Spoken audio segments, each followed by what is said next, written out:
Bruh. Look at this dude. Wait till you see the. No, no, no, no.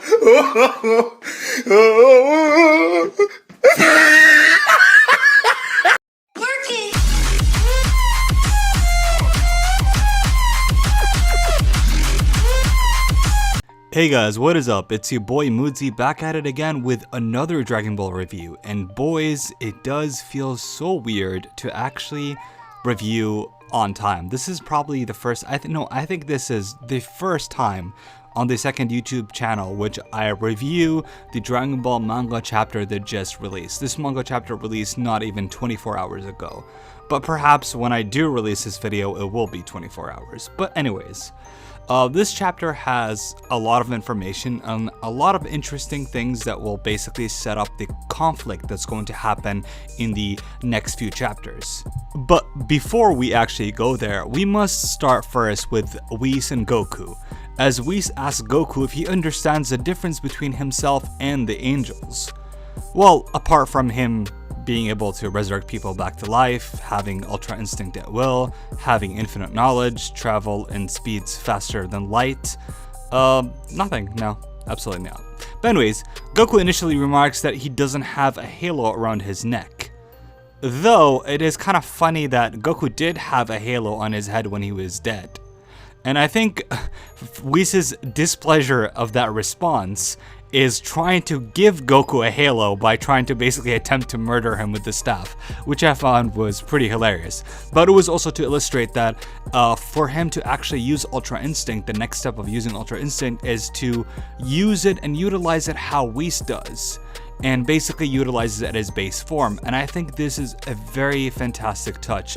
This is something that I didn't necessarily complain, but I did point out that it's getting ridiculous how the Ultra Instinct is treated as a transformation, even though it's a technique. So I think Toyotaro is right now giving what the fans want, or actually maybe not what the fans want, but actually giving that natural progression of Goku's Ultra Instinct by making him utilize that in his base form, and as such, by doing so, he will be able to get rid of the stamina problems. And this is something not too dissimilar to what he did with Super Saiyan 1 when he first unlocked that form managed to drain him so much. Then he went to the hyperbolic time chamber with Gohan, and he managed to find a new full-powered Super Saiyan, which is the mastered Super Saiyan 1 form, which eliminates those stamina problems. Also with Super Saiyan Blue in the manga, when Goku actually faced off against Merge Zamasu, he mentions how he actually managed to disregard and also overcome the stamina issues that Super Saiyan Blue did. So this is absolutely nothing new, and it's something that is expected from Goku to actually achieve. Also, can we just appreciate how absolutely slick Whis looks by handling his staff over here? It feels like Toyotaro has spent a lot of times trying to animate that himself. So that will hopefully look so badass when Dragon Ball Super is finally animated. And I can't believe that I've been saying this over 2 years. I've been saying when Dragon Ball Super is going to be animated. But hopefully it's very soon. Let's hope that. Though, in spite of Whis telling this interesting information to Goku by Goku utilizing his Ultra Instinct in his base form, and hopefully also stacking Super Saiyan on top of that, I would actually be interested to see what kind of other implications would that possess. If he goes Super Saiyan 1 or Super Saiyan 2, will he be able to actually have the Ultra Instinct aura around him, or his he would have sort of a silver aura mixed with his yellow aura? That would be very interesting. But anyways, I'm getting ahead of myself, because Whis himself actually remarks that Goku and Vegeta might not have time to practice. And this is kind of funny, because this is the exact same of the arc previous to this, which was the arc, the Moro arc, where Goku did not have enough time to practice Ultra Instinct with Mirrors. And that was ultimately Mirrors' demise, because Mirrors was trying to train Goku to actually have better control of Ultra Instinct, and it took Mirrors to actually die in order to Goku to actually master it and utilize that badass form that we have seen in the manga previously. But anyways, Whis tells Goku and Vegeta that there is someone who is very strong, and Goku remarks that this guy might be the person that the Oracle Fish was actually pointing out. And in classic Vegeta fashion, Vegeta tries to declare that he is the strongest in the universe and he's going to prove that. And to be honest, I'm not sure you're going to prove that with just Hakai, buddy. I mean, Goku's going to utilize Ultra Instinct in his base form, which is going to make all his other transformations much, much stronger. So yeah, good luck with the Hakai, buddy. So back on planet Cereal, Granola endeavors to watch over the Namekian as he waits for word from Frieza from the Heaters. The Heaters, though, have their own plan. Instead of setting out in search of Frieza as promised, whose location, by the way, was already known, Alec asks Oil and Maki to visit Zuno and essentially trying to have more knowledge, because this is something about the Heaters that I find actually pretty one of the most fascinating things, is that they actually value intel, they value the power of having information, and this is something that I like about their characters, that they're actually they're being open about the fact that whoever has the most knowledge is the one who's going to be able to basically control things, because this is essentially like a chess move from the Heaters by using the information from Zuno to try to have Granola and the Saiyans fight off, which honestly it's kind of like also very similar to how Frieza tried to manipulate Broly to fight Goku and Vegeta on planet Earth when Frieza brought Broly. So yeah, it's one of those things that Toyotaro is sort of like inspired. Let's say inspired from. Let's not say the other word. But I also want to point out something interesting here. Gas, the guy who works, one of the family members of the Alec family or whatever, under Alec, says that he wanted to fight Granola, who's openly admits that Granola is the strongest in the universe, so I don't know why his dumbass wants to actually fight the strongest one in the universe. But what actually caught my eye here is that Alec is trying to tell Gas that he is stronger than Frieza. Like, hold up. Which Frieza are we talking about? Are we talking about Golden Frieza? Cause hell nah. Like, hell no. Like, I can expect that there is like some sort of like roided ass, Jiren ass, like alien somewhere in another universe that is like so strong, much stronger than Majin Buu, stronger than the God of Destruction. Fine, whatever. We have Saiyans, we have gods, angels, but don't tell me this random ass dude is just stronger than Frieza for no reason. Like, I know that Dragon Ball is going through this progression phase, and all the characters are basically stronger. Like, let's say the Ginyu Force is a lot stronger than all the characters in the previous show, the Dragon Ball show, the original series. But in the scale and the structure of the story, it makes sense. But with this guy being claimed as stronger than Frieza, I found that interesting. And maybe Alec is just lying to him. Maybe he's trying to control him by telling him, yo, don't worry, you're just stronger than Frieza, it's okay. Maybe he's just trying to control him. Maybe that's what it is, because I do not buy the fact that he's stronger than Frieza. Maybe he's stronger than the previous iteration of Frieza, but then again, how would they actually know? How would they actually measure up this guy against Frieza?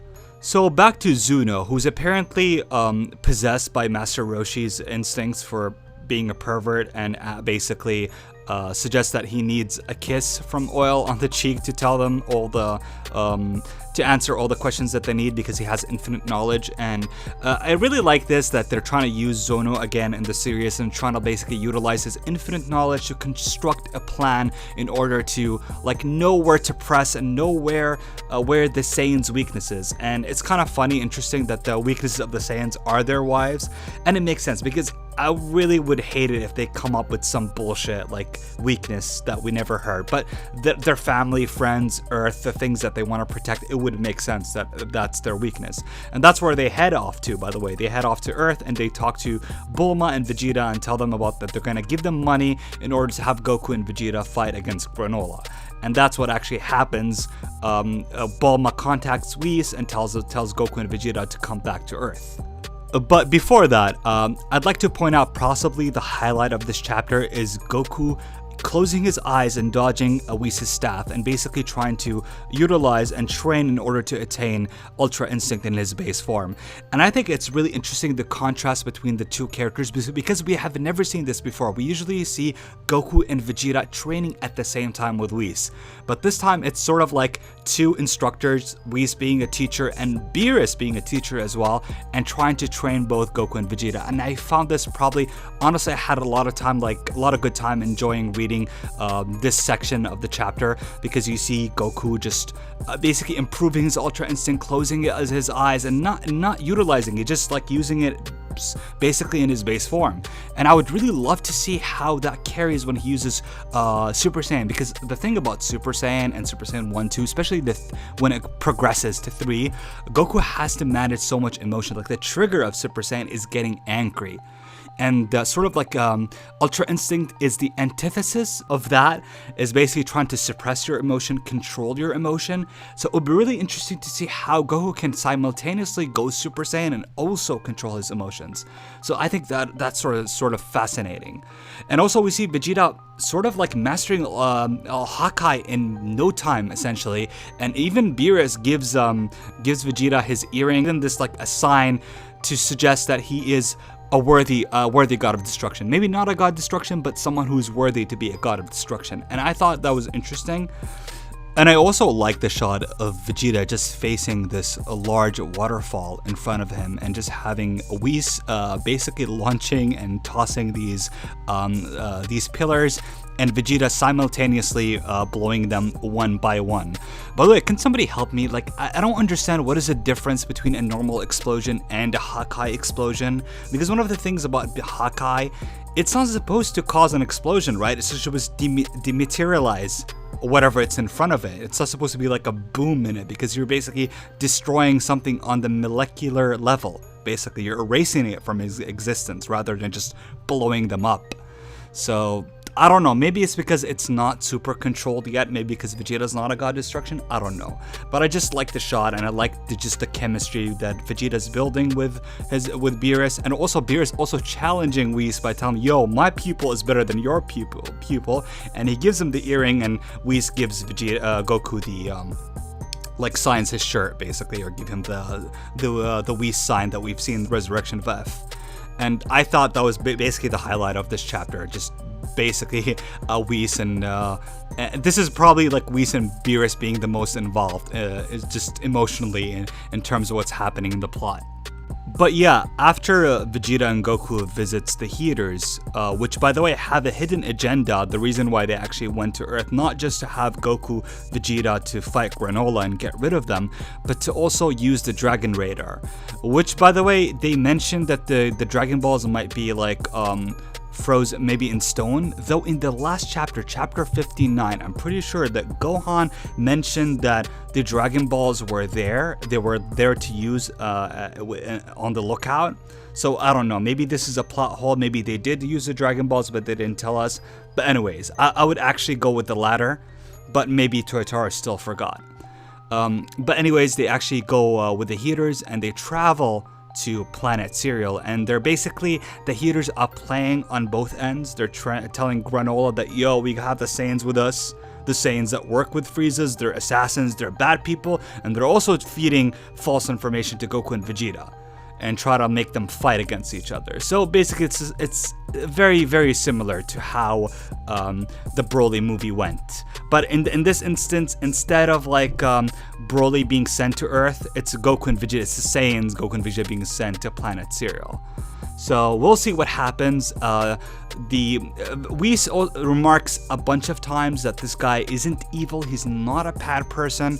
So I think Granola is not going to be the final villain. It's going to be the Heaters who take their Dragon Radar. They're gonna use a sinister wish to do something messed up.